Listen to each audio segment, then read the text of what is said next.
Cargreen développe ce qu'on appelle des hubs énergétiques en France.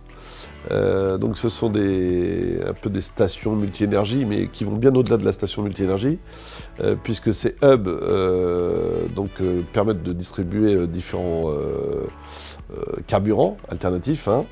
Bien sûr le biométhane carburant, issu du réseau GRDF, mais on y a lié aussi une technologie smart grid, puisque quand on compresse du gaz venant d'un réseau, on vend aussi de l'électricité. Donc Cargreen, ce sont des hubs qui permettent aussi de distribuer de l'électricité verte. Et puis très rapidement, un autre gaz sur lequel on parle beaucoup en France, c'est l'hydrogène, et notamment l'hydrogène vert. L'objectif de Cargreen, c'est de développer 150 hubs énergétiques en France. Et ces hubs ont aussi une qualité demain, c'est qu'elles vont générer ce qu'on appelle du CO2 évité. Et ça va être une première au monde, puisque on va y attacher ce qu'on appelle une blockchain et un actif numérique qui va créer de la valeur avec l'évitement de CO2.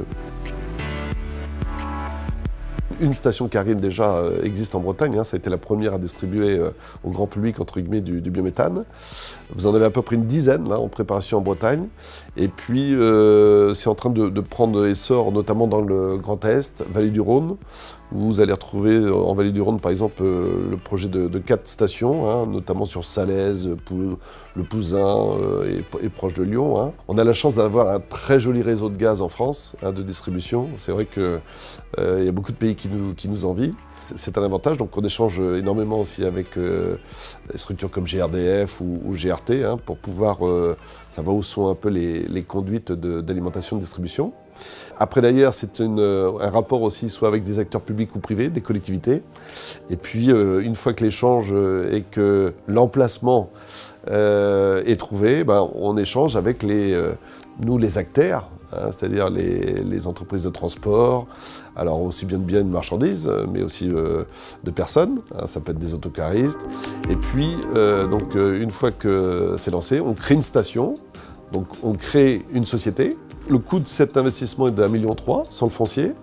Et derrière, il y a une augmentation de capital qui est générée à hauteur de 350 000 €. Donc chacun met 50 000 ou 100 000 €. Vous avez des acteurs qui veulent mettre des fois plus. Et l'entité est créée. Et il faut à peu près 5 mois pour générer un hub. Alors, curieusement, c'est que sur le modèle de développement de Cargreen, on n'a pas forcément besoin d'aide financière de l'État. Vous voyez, on n'a pas besoin de subventions. Puisque là, vous mettez au cœur les utilisateurs. Donc, ce qui aussi sécurise les banques, les financeurs. Les collectivités jouent un rôle essentiel aussi, puisque c'est elles qui ont cette véritable connaissance du territoire.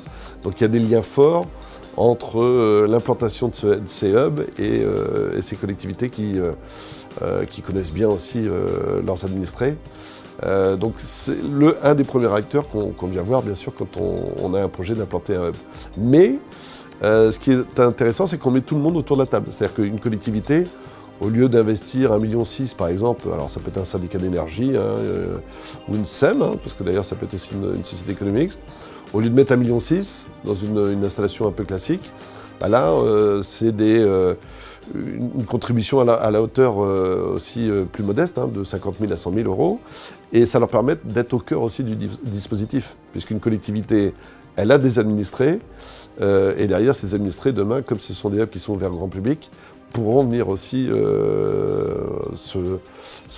s'alimenter en biométhane et agir contre ce changement climatique en prenant des carburants non fossiles.